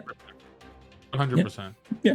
All right. Yeah. So guys, there you go. You definitely, I had never gone to YCSs until like last year, 2024, where I started going. And ever since I went, I just keep going just cause. It's like, if you're a Yu-Gi-Oh player and you love Yu-Gi-Oh, you need to get exposure to those events. They're just amazing to have all these like-minded people that love the same thing, and content creators, Yu-Gi-Oh pro players, and things of that nature under one same roof. All right. So now speaking about you know, the meta, is this current Trinity format solved, or is there still room for innovation? Do you think it's solved? Yeah. I hate okay, as someone who would only play shit no one plays, innovation is the worst thing that ever happened to Yu-Gi-Oh. People spend all of their testing time to find some crazy tech that the best Yu-Gi-Oh players in the world already spent hundreds of hours doing, creating the deck for you. If you guys just spend that time to get better at your deck, you'll get 1,000 times better results. What an insight. I mean, you just went right to it, boys. There we go. You know, scrub terrors, we don't have a shot anymore, man. You know, I guess we need more support. You know what I mean? You mean what I know. Love it, bro. Love it. So a great take when it comes to that. And again, the OCG, what are your thoughts with regards to the OCG, the current OCG format? You've been a proponent, obviously, you know, putting your money where your mouth is, getting a YCS dub with Yummy, and you've been saying that Yummy will transition into becoming the best deck in Yu-Gi-Oh right after your YCS Vancouver top. As we can see in the OCG land over here, we see that Yummy has now taken first place with 32.8%, basically a third of the pie. Vanquish Soul K9 with a close second in, you know, when compared to the other decks here with 20%. And then, you know, it could be Draco Tail and other rogue decks as a close third. So again, in this Trinity format, you said it's solved. You know, innovation, maybe casual, maybe to take to locals is good. You know, maybe there's gonna be this one tech card, maybe, you know, down the line, someone wants to, you know, be funny and maybe they get, you know, to a top this, top that. But again, what Triff is saying, just go with what works. If it ain't broke, don't fix it. If top tier pro players are doing it, and like Triff has been saying in his own videos, you just take the $100 deck core, you build it. It's about the pilot at that point. You know, it's about the hours, the hard work that you put in. It's not about tech cards or innovation in that sense, at least for this current format. So when it comes to the OCG, do you think this will be the TCG in the next couple of weeks, like post Banlist? What is your thought with regards to this pie chart right here? Looks good. I'd expect something like this. probably too much Sky Striker. Probably add Draco Tail 5% more. Right. Remove these shit decks. Like the 14% other is a little crazy. Right. But yeah, Yummy VS and Draco Tail, and insert a few random decks here and there people will play for fun. Right. I think DD should actually be a bit better. Like it's actually the new cards are very good, but no one will know what they do. Okay, that's true. But yeah, give or take, this is good. All right. So yeah, the OCG, you know, it's always good to have some insights on the future. And again, we're analyzing Yummy because it's 33% of the pie. You know, they still using triple purges out there. And again, as the Yummy master, you know, we want to hear your take on this deck. Just what do you think about what they're playing out there? If anything translates over here to the TCG, you think? Yeah, it's definitely a different format because of Maxi. Okay. But they should. I'm surprised that they're only. This person's on one surprise. You should definitely be on 2 surprise. Okay. New set. Okay. You want to be opening that card all the time. Playing the Synchro 6 is a little crazy. I'd rather double Herald. Okay. But overall, it's a good list for sure. It's actually very similar to the list I won with, just OCG version by putting in Maxi. I actually even think this person almost looked at my deck for inspiration. Okay. Let's go, man. I actually had a few OCG players reach out to me asking me to build an OCG list for them. Wow. I am intending at some point in this year, after I win one, to get a few extra money because it's very expensive, of course. Right. Fly to, I want to play YCS and OCG, but if I do, I need Electromite in my deck. If I do that. The Electromite, we're gonna talk about that, you know, later on in the market watch for sure. So that'd be fun. You know, the Konami needs to give, you know, that card back to Triff, man. He'll do amazing things. It'll be Electromite Yummy coming to a theater near you. So when it comes to hand traps versus board breakers, who wins? You know, I saw you made a dedicated video recently on your channel talking about cards like, you know, Dark Ruler No More or Droplets versus hand traps, you know, like just Veilers and the Mold Charmies or the Ashes or the Imprims, like, you know, because a lot of people heading into this format, they were talking about, oh, this is you know, a board breaker format and Dark Ruler and Droplets and this and that. I'm sorry to interrupt. Theory raise map over Sky Striker? Is this person stupid? I can't take those seriously. Actually, can't take those seriously at all. Love the feedback. Yeah, love it. So is Engage is Engage banned or something? I think it might be hit. I'm not sure. That's a great question. I feel like I've seen them in some lists. But that's a good point. I picked the one that's a special summon, not the normal summon. Yeah. Hornet Drones, I think is it. Yeah, okay. So that's the easy change. No. Don't pay attention to OCG, guys. There OCG, we go. They don't know what. You see, you have to go to Triff. He has all the answers. He actually won a YCS recently, and he's going to do it again, guys. He's going to speak it into existence. So there you go. Sky Striker's the play, obviously, as we see in most top builds here currently in the TCG. So yeah, board breakers versus hand traps. You made a video, a dedicated video. Yeah, let's hear. Guys, breakers are ass. It's like hand traps are infinitely better. They will always be better. They will always be better. They will always be dog shit to play board breakers. Play hand traps. They're the safest. Imagine entering a YCS without 20 hand traps in your deck, without hand traps in your deck in general. Are you playing purposely for side events? Like, do you want to trade cards so badly that you lose quickly on purpose? Yeah. So they're gonna come to me, man. At that point, you might as well just trade from the beginning. Like if me, someone's gonna play, like me. Like if someone wants to, let's say someone goes to the YCS with Like the intention of, No. let's say they want to trade their crazy collection for some cards, for example. Right. Like if that's why you're going, good. You guys should do that. If you guys also want to do that quicker, just play board breakers. You lose quickly and then you can go trade. So it's like, you know, but if you're going because you want to top or win, hand traps, guys, because the decks this format, they already brick as it is. So VS K9, they bricks like crazy. Brick Soul is what I call the deck. It bricks a lot. Draco Tail bricks like crazier, even crazier. So why make it easier for your opponent when the deck already bricks? Hand trap them to oblivion. It'll be even harder for them to play when they already brick. You cannot make it. Yu-Gi-Oh is about making it difficult. It's not a word. Difficulter for your opponent. Make it as difficult as humanly possible for your opponent. Well, especially when like 80%, 90% of Yu-Gi-Oh players suck ass anyways. So it's like, make it harder for them. First, they have to be great at Yu-Gi-Oh. Then they have to play around every hand trap known to mankind. They have to open really good, and you hand trap them 3 times on their turn. Like, and you stare them down if they play slow. You tell them to hurry up. So it's like, it's so difficult for the opponent. On top of that, judges are looking at them, telling them to hurry up. 20 people watch my matches. 20 people are watching them, putting pressure on the opponent because they're like they're watching the game. They don't want to make a misplay. Imagine you're on stream while all this It's a whole lot of stuff, guys. So That's true. I'd rather make it more hard for the opponent than easy. Yeah, might as well. Yeah, might as well give you. Is trolling. There you go. Also, this list, they're playing Saruja because of the new card, Noroi or something. Let me see. Which the new K9 are you talking about? Yeah, beside Joko. Where is that? Right here. This one right here. Yeah, right here. This one, yeah. So that one says when this card is normal summon, it's Ice Ryzeal. Special Sword Ryzeal, aka Joko, add X Ryzeal, aka Azuna. That's what it does. Very good, but it takes the normal summon. So they play Saruja because you make this first with Noroi, and then you Saruja, you have Ripper and Saruja. Ripper protecting a card. You then Saruja with Ripper on the field to basically search Razin, because you're looking at 4 cards. Obviously, you'll see a Razin or Stake Your Soul or a Rhoda or a Mad Love to get Field Spell. You have 11 ways to get it. That version, I don't know if Pot will be played anymore because Saruja will be such a mainstay in the deck. But I would play 3Ks for sure. But if you're not playing 3Ks and Noroi in your deck, you're trolling. So this person's trolling. They don't know what they're doing. Yeah, that's why they got 30-30. Nah, I'm just kidding. No, he actually got first at the event, but that's over there. But again, yeah, Saruja. This is the card of the moment then, guys. Again, Triff is here highlighting Saruja right now. This card, of course, it can get reprinted at any moment. It can come in the tins or maybe in Rarity Collection 5. Just something to keep them in the back burner of your brain. But right now, only 3 prints. Only 3 prints. 2 of these are max rarity in the sense of secret rares. And then you have the more budget ultra rares. So guys, right here, this card is $1 and some change. Basically, just get exposure to it. It doesn't hurt in case you need it, post Doom of Dimensions. And then you have, this 10 secret rares also going parabolic from the $3 lows, actually becoming money.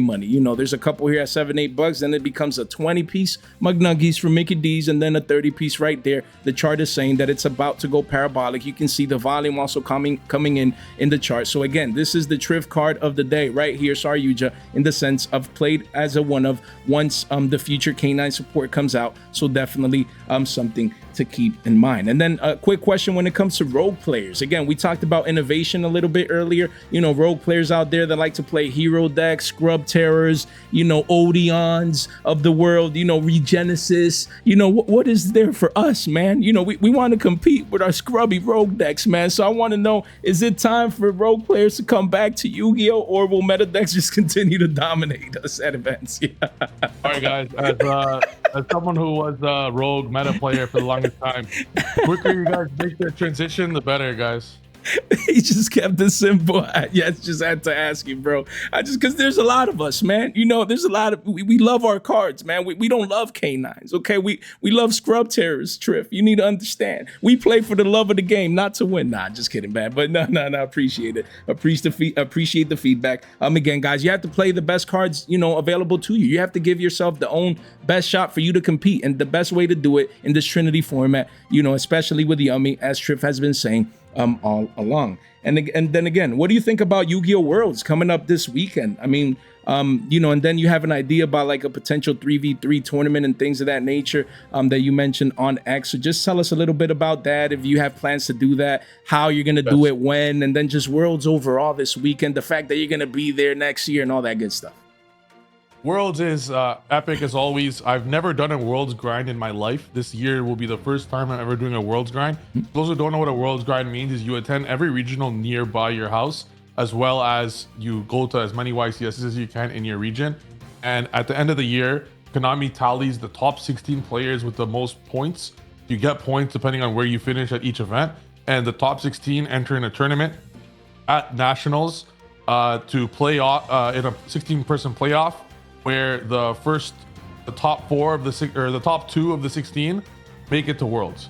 So I'm participating in this grind this year, and so far my first year participating, currently as we speak, 1 month into the Worlds race, I'm first in Worlds points. Let's go. Let's go. So I will be competing at at least the Worlds playoffs, and then on top of that, if you don't even make it there, you have another opportunity at Nationals. So that day is the day I have marked on my calendar. I called that I'm gonna win at Anaheim. I called it, and I knew when I entered Vancouver, I could just feel the energy in the air that I was gonna win Vancouver too. I'm always confident. I always call it when I know it'll happen. The other YCSs, I didn't call I was gonna win Orlando. I didn't call even though I put in the work. Right. I'm a really good sensor of energy. I can just kind of feel it. I knew I was going to win both those events, and I called it. I'm telling you right now, I will be at Worlds this upcoming year as a promise, as a fact. Speaking So it I into will be existence. Love it, man. Love it. I I'll will be be there there. too, but through my And screen, on man. top of that, and on top of that, I will win one of the Okay. 7 YCSs in the next 3.5 months. okay. I will be a 3-time champion in 2025. 3-time champion. Sorry, in the calendar year from December to December. Because I had one in late 2024, but like in a 12-month period, I would have 3. There you go. As for the world thing I was mentioning, I would like to launch a Yu-Gi-Oh! World Cup. There's this discourse in high-level Yu-Gi-Oh! Players communities that X country sucks at Yu-Gi-Oh! X country is best at Yu-Gi-Oh! And in my opinion, the best players in the world are from Toronto. In the city of Toronto alone, we're better than any country. The city of Toronto could beat any country in a Yu-Gi-Oh! World Cup. I'd like to host Yu-Gi-Oh! World Cup of 16 countries, have their 3 best players per play in a 3v3 tournament, Yu-Gi-Oh! World Cup with Swiss, and then playoffs. I will be launching this at some point in the next few months with a new set. I have so many people message me to join. It'll be awesome.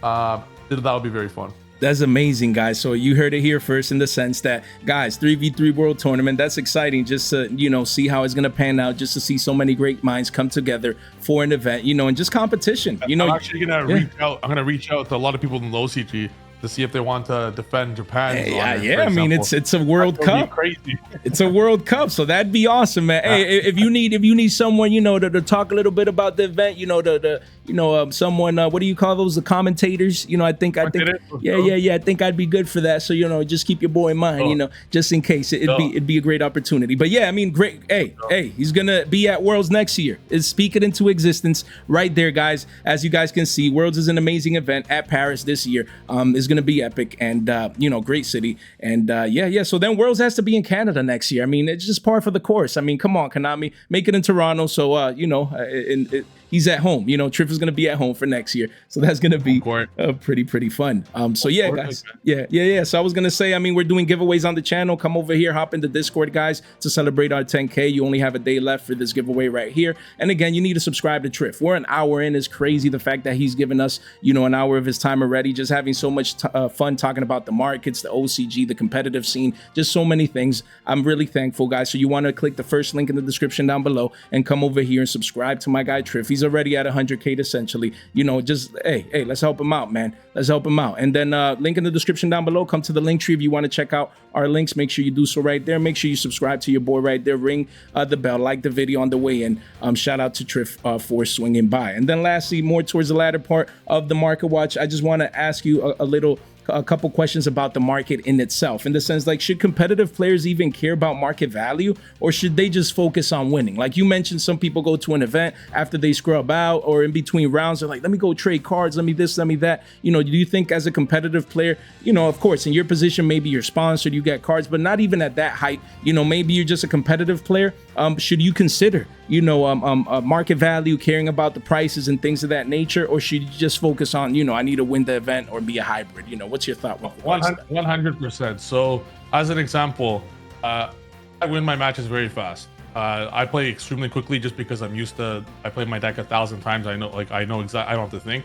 Right. So if I have 30 extra minutes or 20 extra minutes in my round, what else am I going to do? So if you guys do have that, feel free, like especially if you play VSK9. VSK9 wins quickly or loses quickly. At the Sunday regional, when I took VSK9, for half my rounds, I was sitting down doing nothing. I was editing photos on my phone or shorts. I was editing shorts on my phone. So if you have 20-30 minutes and you already have your stuff with you and it's like even round 8, whatever, there's always a corner of Yu-Gi-Oh! Traders. People are trading cards. Feel free to go. You might as well. Let's say that's one thing. But if you don't have cards, what are you going to trade for? But you guys might as well. There's a huge thing. And Yu-Gi-Oh! Trading is one of the biggest parts of Yu-Gi-Oh! It's what a lot of people like the most as well. A lot of pro Yu-Gi-Oh! Players have a crazy collection as well and are half vendors, basically, backpack vendors. So they do the same thing. Me personally, I do believe in singleness of purpose. I'm there for one reason, and it's to come home with trophy number 3. So anything in that whole weekend, I don't even go, like, I didn't even celebrate after I won. My mission was complete for the weekend. Back home I go. So I'm there for one purpose. However, 99, like anyone, 99.99% of people out there, what else you can do with your time? You could shoot the shit with your buddies if you want. There's time for that, or you can just go trade, especially if you have crazy binders and cards that you should probably get rid of immediately. Purge, for example, and Perulia are gonna go down really quick when they get reprinted very shortly. But do you have any idea how many Yummy players need that card right now? Like, but they don't want to, like, if you guys sold these cards in the last 2 weeks or 3 weeks or 4 weeks, it's only gonna, like, these cards were even much higher, but obviously it's reprinted, it's announced reprinted, it's obvious reprinted. You should, like, if these are sitting at your binder or your trade thing, you should be trading these off even at a discount weeks, like a week ago or 2 weeks ago, even now ASAP, especially a few weeks ago. For the YCS, no one's, like, if someone's playing this deck, if someone's playing Yummy at the YCS, they're not gonna fucking wait for the month for the Megatons. They want it for the YCS. Literally. So you guys missed a crazy opportunity. If it's already in your binder, why the heck are you, like, what are you saving it for? Next year? Like, but Triff, I like this version. It came in Maze of the Master, and this is my favorite rarity, the ultra rare. My name's Billy Bob. I mean, that's the thing. We talked about it before the reprint was announced. We always say it's speculation, so no one knows, right? Konami controls reprints, but we like to speculate on the channel. We said Mo Charming Perulia came in Infinite Forbidden. It got its first reprint, but it's eligible to be reprinted in the tints. So when the card was $70 to $80 here, we said, guys, just get rid of the card. Just get rid of the card. We love to mitigate risk. That's what we do here. It's risky. To hold a card that can get reprinted is risky. You know what I would have done? Sold a week or two ago, and then if it doesn't get reprinted, pick it back up. Pick it back up for around the same price you got rid of it for. Or if it gets reprinted, yeah, go ahead. Exactly. Go ahead. Yeah. Purge is the exact same thing. One of my friends at Locals, right? He kept his place at a Purge just in case he wanted to play Yummy. Right. He knew he was gonna take another deck to YCS Vancouver. Okay. He knew it was gonna be reprinted, and he's like, he wanted to keep the Purge, the playset. Yeah. He's like, you know what? I mean, I'm taking VSK9. I'm taking VSK9 to Vancouver. I might as well just sell it now, and I could just get it for like less than half the price if I do want to pick up Yummy for the next month. So he sold it to me for 200 USD. Right. Sorry, 200 CAD. Like he gave me a deal. Right. It was worth more than 200 CAD. It was worth 200 USD, but he gave it to me for 200 CAD. Right. So I'm like, all right, deal. I sent it to him. He won me a YCS. He's gonna rebuy it for probably 100 CAD. Yeah. When it comes out reprinted. Like, if you guys have a bunch of them, you deserve to lose money. No, that's what we're saying. And again, they're gonna get a better rarity, a technical higher rarity, prismatic secret rare for cheaper. So that's the whole point, like we said earlier, Triff, of recycling people's purchasing power. Well, that's what he did. He took a purchasing power at 200. You'll get it for half off, a higher rarity. Like, the game is too easy. That's what we always be saying here on the channel. The game is just too easy, guys, man. By the way, everyone that goes to events to trade, you guys are lucky that I decided to be a Yu-Gi-Oh champion. Thank you. Because if I decided to go to events, I would make more money. I don't want to use the word make more money. I would get more value off a trades. singular card than anyone. Trading skills are fantastic. Thank you. You Yes. guys want to know why? So I never rip anyone off, but I'm very good at supply and demand. Right. If I know someone really wants a card, I'm gonna sell it at 100% of the value. However, I also know if someone is trying to sell a card, you're gonna get, obviously you're gonna buy it for a good amount. So each person wins. The person who needs money wins because he sells it for a good amount. Like, he'll have it. It's a win-win. I was in that shoes many times. I would sell my cards for way under value, or my pricing is a prime example. I would sell my YCS original topping mats or deck boxes for so much cheaper than it is, because in my eyes, I'm like, I don't know if I'll ever be able to sell this in a while. Yeah, it's not liquid. Yeah, it's not liquid. Liquid means that how easy it is to move or not. Yeah, you're right. Exactly. So someone would pick it up. They're getting a great deal. And you know what? I'm going home with some cash. I'm happy. The same in the inverse. Sometimes people don't know, like, who the heck would want to buy random cards sometimes. I'm a pro at that. And then I also keep it in my binder until I know, or have someone who I hear out loud at Locals. No, does anyone have Perulias?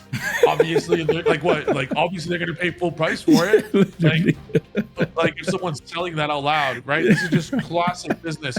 You guys are lucky, because I'll put every vendor out of business if I went into this. Thank you, man. The universe knows that they're keeping Triff in the competitive scene, so because you'd be too great, man, at anything that you touch. Well said, man. No, you know what you should do, bro? One of these events, when I win one of these YCSs in the next 7 YCSs, Yeah. I'm gonna be questing for the rest of the year. I'm gonna have like, Okay. I'll be first at world points after 3 months. I will guarantee my place in playoffs. So one of the regionals throughout the next, like in early 2026, when I'm already guaranteed, Right. I'm down. Let's enter a random regional with like, I'll have like the worst traders. I'll have like $20 worth of traders. Let's do and it. By the end of the regional, I'll trade up the $20 to like $500. Let's do it. You know, we'll have two $20 binders. You will show it and everything, and then we're gonna be at the same event. And at the end of the event, we're gonna go through our binders and actually calculate the monetary value. And then whoever wins, you know, we'll see. We'll see. So I love it. We're definitely gonna do that with Triff. I love it because on the honest. Whoever wins, okay, whoever yeah. keeps both binders. Okay, all right. I like it. Yeah, whoever wins, you know, keeps both binders. Sounds good. Great. I'm up for the challenge. And honestly speaking, I'm surprised. And that's why I love collaborations in a good way. Just the knowledge, the vast knowledge that Triff has, you know, about the markets, about, you know, buying and selling and this and that. And again, we wouldn't know if we don't, you know, just put it out there, ask you to come on. You know, you're on your grind and it's understandable. But it's always, that's why I love collaborations, even if it's just once in a blue moon in that sense. Like, let's just put it out there, you know, to help out the community. And you've been saying just preaching, man, giving great advice here on the channel in today's market watch. And then, you know, on that same note, you did touch base on it, but I was going to ask you if trading is still alive, or has competition overshadowed it, you know, even at the local level, at the regional level, you know, like, do you think because people are competing too much, again, they forget this is called a trading card game? Of course, to me, is a playing card game nowadays. It should be PCG, because again, most people play and that's fine. But again, it started trading, like you said, you know, you traded This is the essence of the game. I hope trading never leaves. But tell me something more fun than being like grade 7 or something. No, that's probably too old. Grade 5, your card to the playground with your buddies, and they have the second Dark Magician that you think is a broken card that you would love to have. And you get take like a collection of like hollows you want to give for it. This is like the essence of the game. You cannot remove the essence of the game, the love of the game, which is trading. Like this is how it's based. As you said, trading card game, not playing card game. I obviously love playing more. No, of course. That shit should never leave. That's like that's like the basis of what the game was made from as a kid. So hell no, that should never leave. There we go. So just keep in mind, guys, that trading should still be a live art form. You know, of course, we can come in here. Bro, you inspired me. I'm gonna start a binder. Okay, let's go. For shits and gigs. I never cared before, but I'm gonna do it for shits and gigs because this is the essence of the game we all love. Let's go, man. That's what I'm always tell people when I go, because again, you need to understand, Triff, I go to events to trade. It's a trading card game for me. I play, you know, I love boomer formats, Eddie Edison's out there, and Go format is my favorite. And yes, I have a modern deck to play, you know, to get scrubbed out after, you know, at table 1000 at YCS's. But yeah, the whole point is, I get it. So that's the whole point. That's what I go to do. So for me, that's how I absorb events, and I have fun and I have a good time. So again, that's the whole point, to inspire people to know that trading should be alive. You know, of course, you could easily buy cards online, but trading is an art form. Just getting cards that someone has that maybe you just don't want to buy with money, or you want to use cards that you have to get whatever card you want, you know. So that's awesome. You know, I can't wait to go to an event and see your binder, because I know it's gonna be filled up with goodies, man, with diamonds, gems. I can't wait.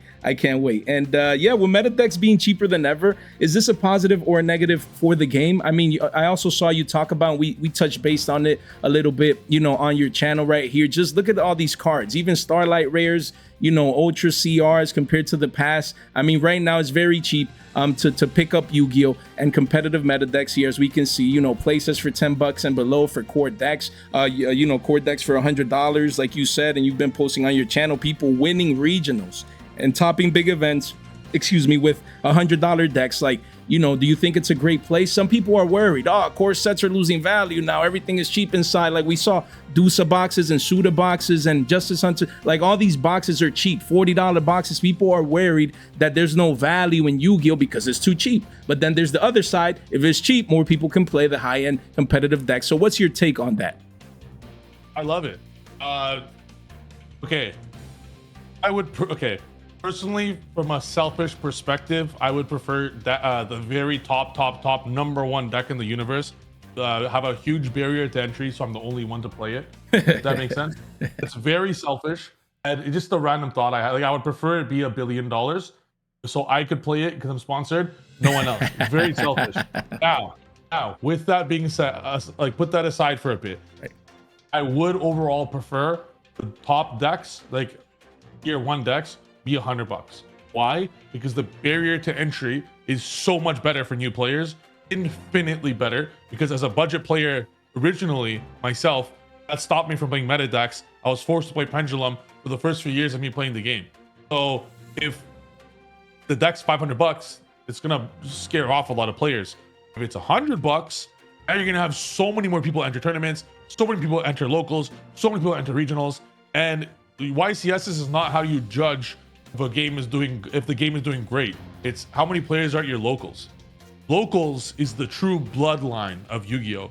So $500 decks might steer them off. Multiple $100 decks in the format. Draco Tail, Yummy, any K9 variant. If you could just get your hands on Azunas, but without VS, Crystron's $300 or something. That shows a very healthy format. Multiple decks in the format that are $100 that are easy to learn. I love that. Yeah. But if the deck was $10,000, I would like that more because that means I could get a closer chance to winning YCS number 3. Right. But again, I do love $100 decks. Even Right. Yeah, makes sense. I mean, and again, Yu-Gi-Oh has always been about playing versus collecting. There's a lot of people that come. There's a lot of well, not a lot, but there's collectors out there that they see these core sets, Duelist Advanced, and they want, you know, to collect maybe this as sealed. Maybe they want to collect secret rares, core set secrets from inside the box. But then they come in here and they see that a core set box is $33. This is insane.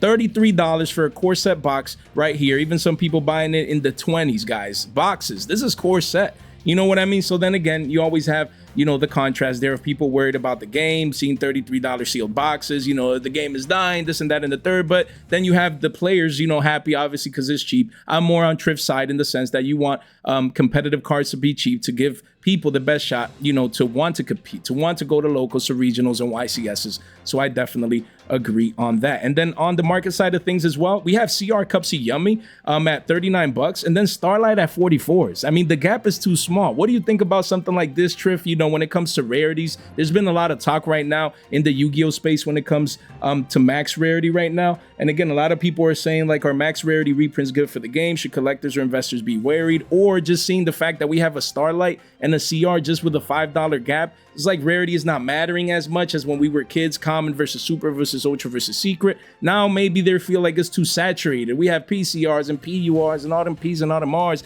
quarter centuries and cheap Starlights and all this craziness. So what do you think about Yu-Gi-Oh's rarity system right now? High end versus mid end versus low end? Just in your general take, do Yu-Gi-Oh players, competitive players, care about rarity? Do you want all your cards to be max rarity? Like, let's just hear your take with regards to that. I think that the barrier to entry to cards should be way lower. Like, I would like every staple to be $1. Okay. Pokemon, for example, I literally just picked up 2 Pokemon decks that are tier 1 for combined $100. Wow, it's amazing. So I would like Imperm and like cards like that to be $1 or SP, right? So the highest rarity of the card should retain value. Okay. I don't think it's good to, like, SP, for example, this was the highest rarity, now it's going to shit. Like, take the highest rarity of a card and insert a higher rarity of a card. I don't think it's very good for markets. You can never really tell what's going on. I don't think it's very fair, right, for anyone doing trading or holding value, because most highest rarity cards hold their value forever. Like, if you, like, these cards, even if high rarities get announced, highest rarity will hold its value.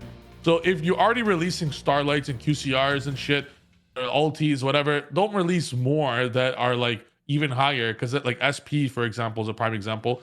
However, if you're gonna release something in the middle, release all of them you want. Who gives a shit? Right. Like, you're releasing a bunch of secrets and ultras, whatever. But if there's a QCR, like, dude, that's crazy. Like, I think it's bad. Do I give a fuck? No. Right. But like, do I really care? No. But overall, I would rather them just not do that, because I think it's unfair for, like, if vendors and stuff, if they're holding it. Because I would hold, if I'm vending, I would hold the highest rated cards as often as I could. Right. It would retain its value. Right. Imperm, for example, but this, what was the imperm rarity? Yeah, let me, I got you. So when it comes for infinite impermanence, You had, I mean, and that's the question. You have quarter century secret rares, but a lot of people also think that the OG OTs were like the true max rarity from OTS Tournament Pack 17, just based on scarcity. So right now the OTs are 90, 92s, and then you have quarter century secret rares crashing the 60s when it was like 100. So yeah, I mean, you can see here crashing hard because now we're going to have a cheap Starlight. So basically what you're saying is that, you know, if the Starlight would get printed, it should be printed in a set where it's hard to get. You know, it shouldn't be cheap max rarity in the sense or in a way where it would affect, you know, the collectability of these older prints as well. So that's a great take. I mean, you know, there's people out there that they would want to play, you know, just a cheaper, more beautiful version of the card. So it's hard, you know, to satisfy everyone because collectors are going to be like, oh man, my card, look, it's crashing down going from 100 to 60. But then the guy on the budget, he's like, yo, I got to play Starlights for $2. You know what I mean? So it's like that mindset,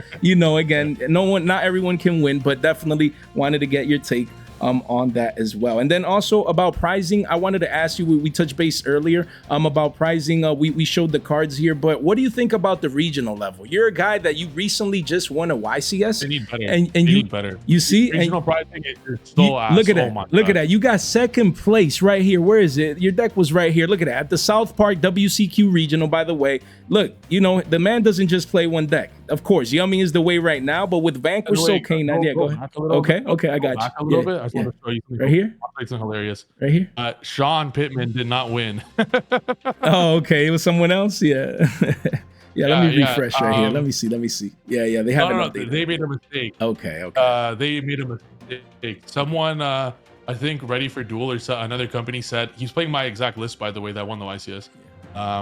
But someone said that Sean won. So I went in the comments and I was like, yeah, Sean destroyed me in the finals. He put up, he OTK'd versus 10 interruptions.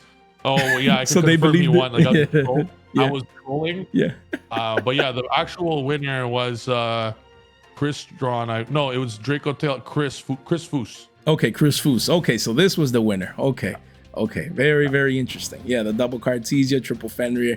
Pretty interesting list right here. Okay, so that's good to know, just to clear that up. But again, look, Triff topping a regional with a totally different deck. That just goes to show just the expertise at the current format right now. But yeah, so yeah, when it comes to pricing, you second place at a regional. Like, okay, this is all neat, this is all good and well. Where's the pricing? Right here, we showed you, you know, with the another verse and with the effect veiler and the car. Yeah, that's for people to go to YCS. But what if you can't afford to travel? What if, you know, your top tier event is a regional? You know, a play mat and a deck box doesn't seem to cut it. So do you think Konami should extend, maybe reprint a version of a stamp card that says regional or something?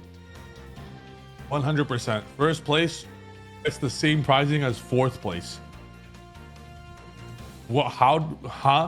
Like, how is that a thing? First place should get $1,000 bare minimum prize card, regional specific, another verse, like a super rare another verse, or an effect veiler that says like regional, right? $1,000 for first place and second, third, fourth all gets it. That's lazy. First place should, and this will happen. I know it. And you know, I'm gonna make a post on this right now. Okay. First place should get a super rare prize card for first place at regionals, because that is ridiculous. Toronto Canadian regionals are $40 Canadian to enter. Wow. You finish 8th place, 5th place, 6th place, 7th place, and you get a prize for 5th to 8th that's roughly the amount you enter. No, man. No. That's so crazy. That's why. Yeah, they for sure. I'm gonna make a tweet on it right now. That's awesome, man. Yeah, make sure you shout out your boy. Yeah. The whole point is that this is something, an idea that that's why I'm asking you the question. That's why I knew it, that it would, trigger a response, in the sense that no one's talking about this right now. Everyone just like, oh yeah, we're happy, YCSs, and yes, Triff is happy, obviously 10 grand, this and that. You guys work very, very hard. The YCS pricing is well deserved. But what about the willy-nilly Billy Bobs, man? They can't afford to go to YCSs. They want to eat too. They spent 9 rounds at a regional. They got second place, and they go home with a deck box and a play mat. Like, what's going on here? So, that's usually my mindset when it comes to things like these. So love to hear your opinion. That's why I definitely wanted to ask the question, because I believe we should get the discussion going in the community. No one's talking about this.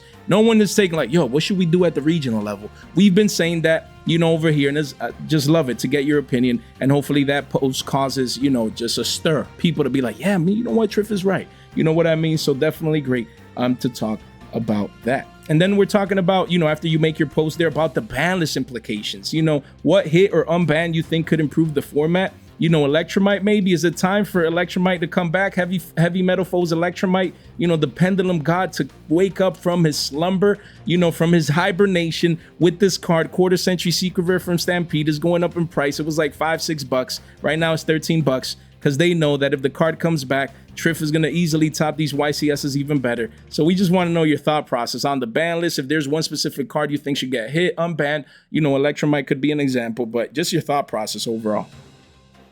Yeah, I think the ban list, I think every old deck will get destroyed. I can see Electromite coming back, but it won't affect anything price wise. It's already like, if Electromite comes back, Yu-Gi-Oh! Pendulum will not randomly be tier 1. Okay. They need more good cards. Interesting. Okay.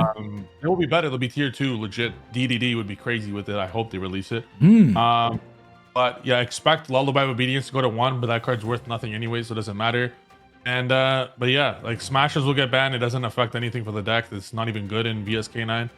And yeah, like I don't think it'll be I don't like, all the decks are so cheap. I don't see any crazy market depending on the ban list. But I expect a lot of cards randomly to be limited, but nothing will really. Right, because you feel like the format is healthy, right? Like the format is in a healthy place where we don't need that end all, you know, 20 changes ban list, you know, feels healthy. Maybe a couple slaps in the wrist, but okay, that's a good take. That was expected. But yeah, Electromite coming back to 1, you know, Triff is going to speak it into existence for sure. And then, you know, just towards the latter part of the market watch now, just a couple, you know, just key general questions to ask in the sense of what key factor has driven your success now as a 2-time YCS champion? You know, you mentioned hard work, you mentioned the grind, you mentioned, you know, is there anything like a key factor? Maybe is it more mental? Is it more like just the hours that you dedicate to the game, just the consistency? Like, what is that key factor that you would attribute? I gotta play multiple hours a day. I play every day, and you guys will be good for sure.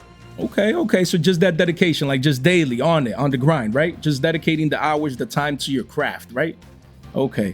Great take. And what's your biggest advice for Yu-Gi-Oh players looking to improve? You know, other than just playing, you know, where do they get their answers from? How do Same thing. Actually, just playing.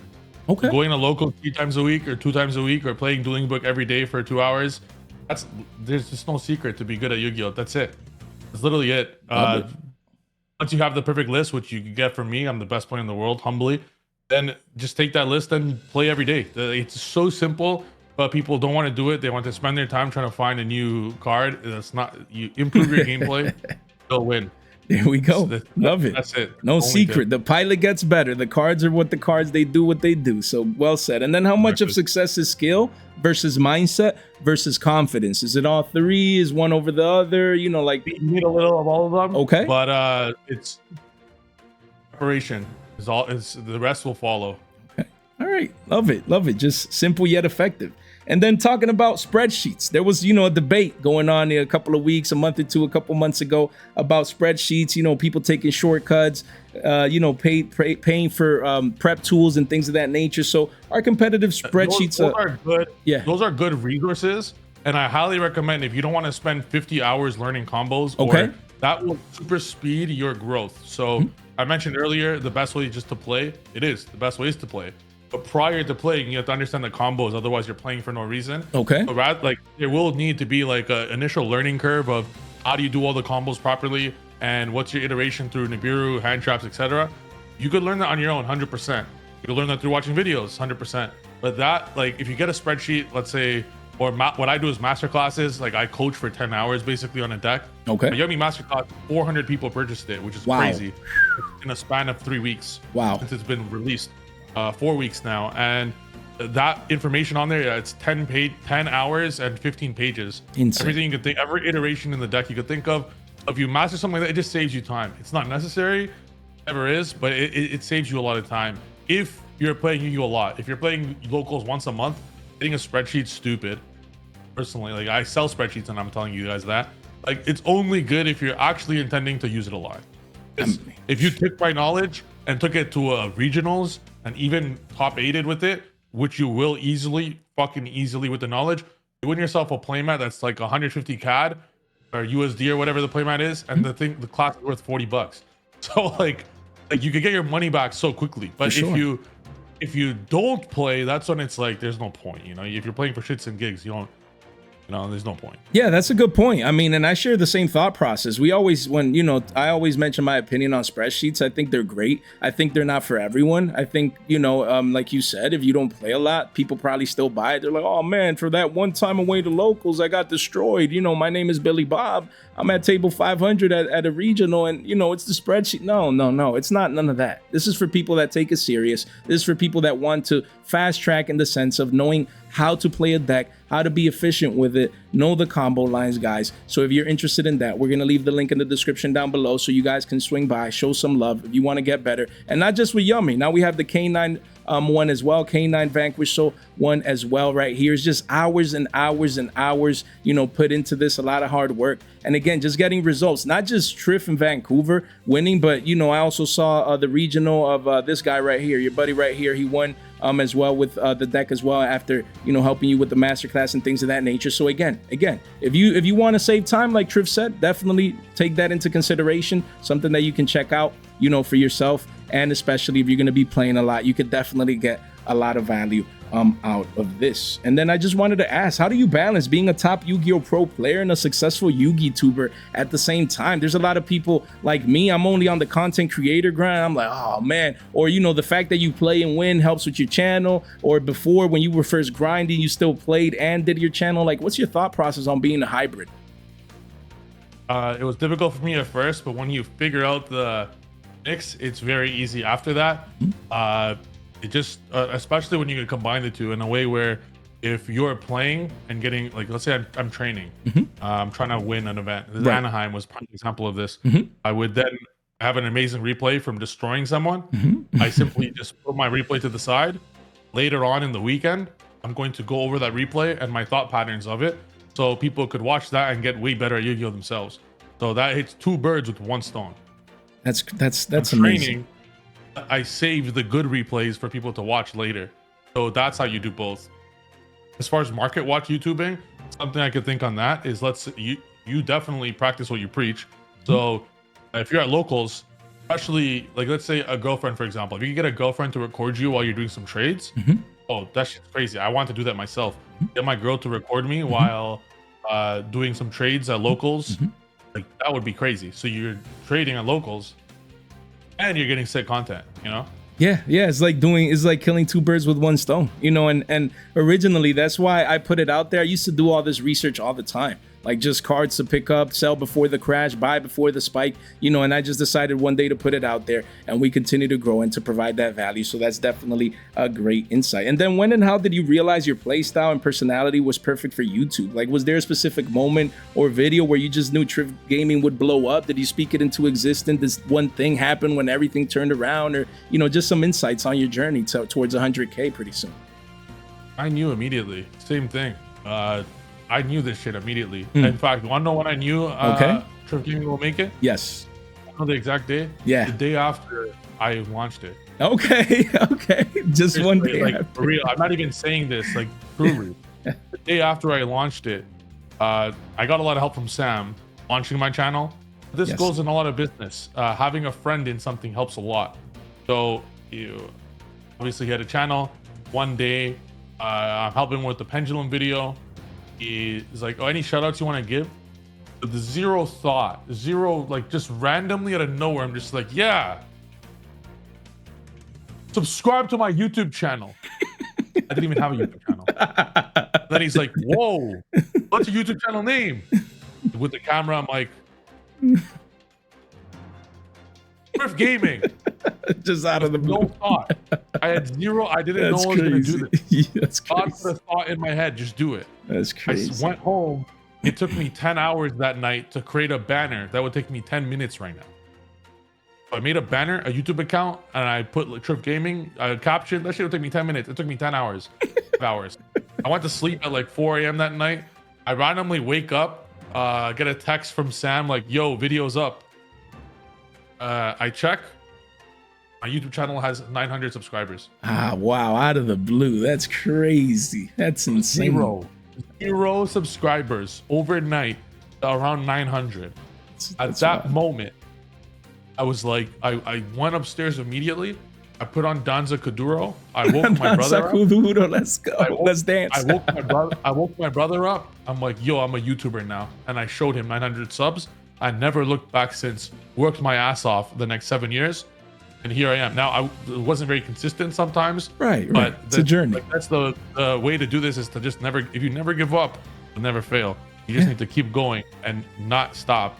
And luckily, after 7 years, I made it. That's crazy, guys. As you guys can see, good things take time. 7 years of hard work, ups and downs, you know, not just as a YCS Vancouver recent champion and in Anaheim as well, 2-time YCS champion, but also the success with the journey on the YouTube channel. Just amazing insights that we received from yourself today. And the last question is, what's the main piece of advice that you would give to a smaller content creator or content creators out there looking to grow in what seems like today's crowded YugiTube scene?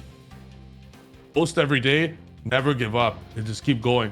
Every day is not too much. If you really think of a infinite content hack of good content, for example, I already play Yu-Gi-Oh all the time. I have so many incredible replays. I could go over these replays, or just go to locals and get incredible replays from locals, like Duel recordings of great replays. Or let's say I see a great deck profile. What we do with Yu-Gi-Oh, there's infinite content you can make. If you really, there was a gun to our head, and we needed to post 100 videos a week. We could do 100 high quality videos a week, no problem, of video content that could help someone learn, get better at Yu-Gi-Oh. So like, for us not to post every day of the week is actually, if you think about it, is unorganized. Like, we're just unorganized. If I can't say the same for Market. I don't know how Market. No, I do daily videos. I do daily videos every single day. So yeah, you're right. Better. Yeah, literally even better. So yeah. have only been doing daily videos this month of August.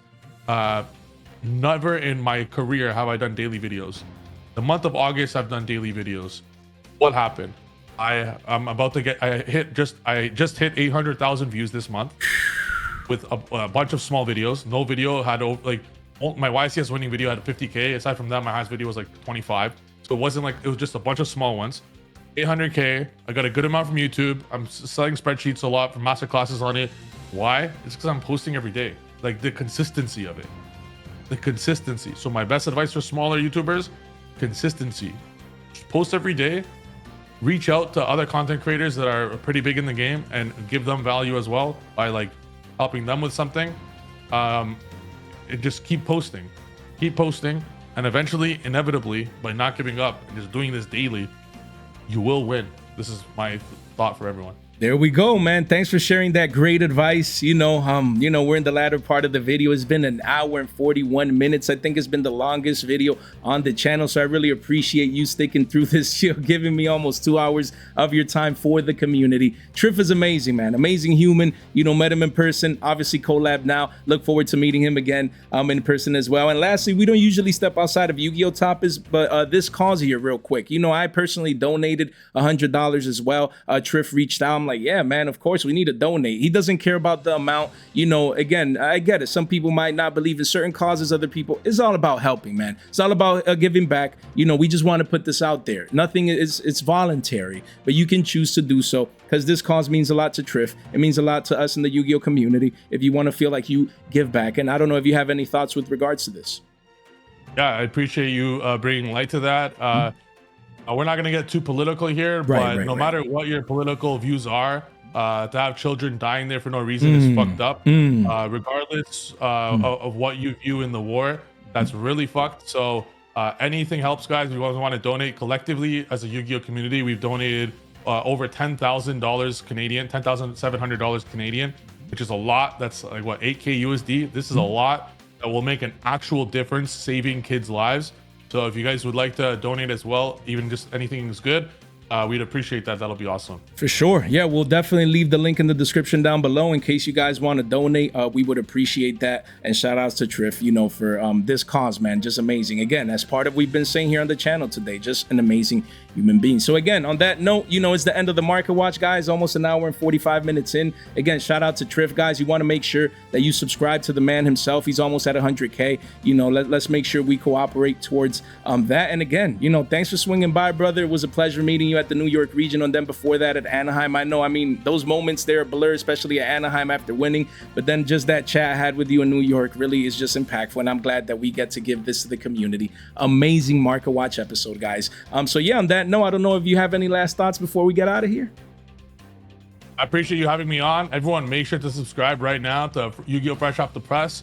10,000 now, but you will be hitting 100,000 shortly. I have no doubt about it. Let's go, man. The GOAT himself just said that, man. Triff Gaming on the channel. Thank you so much, man. Really appreciate you swinging by. And, you know, it was the first time. Hopefully not the last. Guys, with that said, we're out of here, guys. I just wanted to thank you so much for your time, for your support, for your attention. Stay fresh.